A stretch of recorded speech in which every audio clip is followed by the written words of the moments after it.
Nous estimons que par l'année 2017, qu'il n'y aura plus de survivants de la Shoah. Donc, cette occasion se présente comme une chance très rare de pouvoir apprendre de deux survivantes et de partager leurs histoires avec nos enfants et nos petits-enfants et les générations futures. Cette phase, on l'a vécue d'une manière horrible parce que nous étions toujours comme des bêtes traquées. Chaque jour, nous vivions dans la peur, chaque jour, chaque heure, à chaque moment.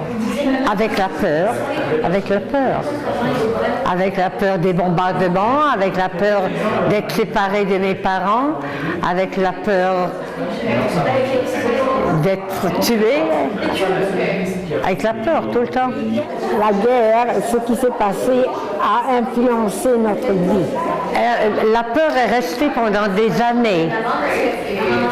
La peur m'est restée pendant presque toute ma vie. Nous avons des souvenirs douloureux de ce que nous avons passé.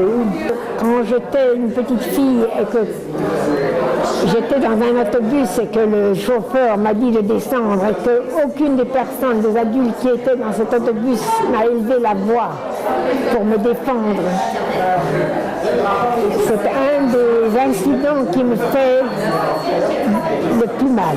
Oh, le souvenir le plus fort, c'est quand j'étais cachée chez les fermiers et que les Allemands venaient directement à la ferme et que je devais me cacher dans la grange.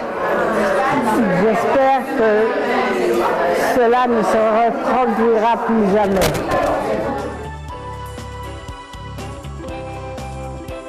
Pour moi, c'est très important d'expliquer à mes étudiants que quand nous parlons de l'Holocauste, que nous parlons de personnes, c'est beaucoup plus que des statistiques ou des définitions, des concepts. Et aujourd'hui, ils ont pu vraiment comprendre la réalité individuelle pour chaque victime de la Shoah. C'est la première fois que j'entends un témoignage de rescapés de la Shoah. Alors, c'est un peu difficile d'entendre, puis c'est des choses qu'on n'entend plus de ces temps-ci. Alors, pour moi, c'était un événement assez spécial de pouvoir avoir ce partage avec des gens qui ont survécu un événement si traumatisant. C'est le premier témoignage que j'entends, alors c'est pas mal différent. C'est unique. J'ai beaucoup apprécié ça, c'est intéressant. J'aurais aimé avoir attendu un peu plus d'histoire, puis plus. Aujourd'hui, en même temps, je regarde aux nouvelles. Maintenant, je semble un peu plus informé de ce qui se passe et comment l'histoire se répète encore aujourd'hui un peu, même après ces témoignages qu'on voit. Ça fait un peu de peine pour voir qu'il n'y a personne qui a soulevé leur voix puis qui ont essayé de mettre fin à ce qui s'est passé. Ça s'est déroulé pour tellement d'années.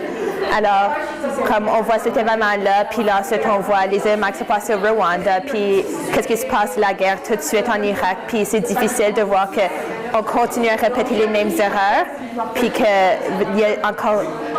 on n'arrive pas encore à mettre fin à ce type d'incident. Alors, entendre des histoires comme ça soulève des émotions, puis ça fait les gens vouloir faire une différence, puis parler.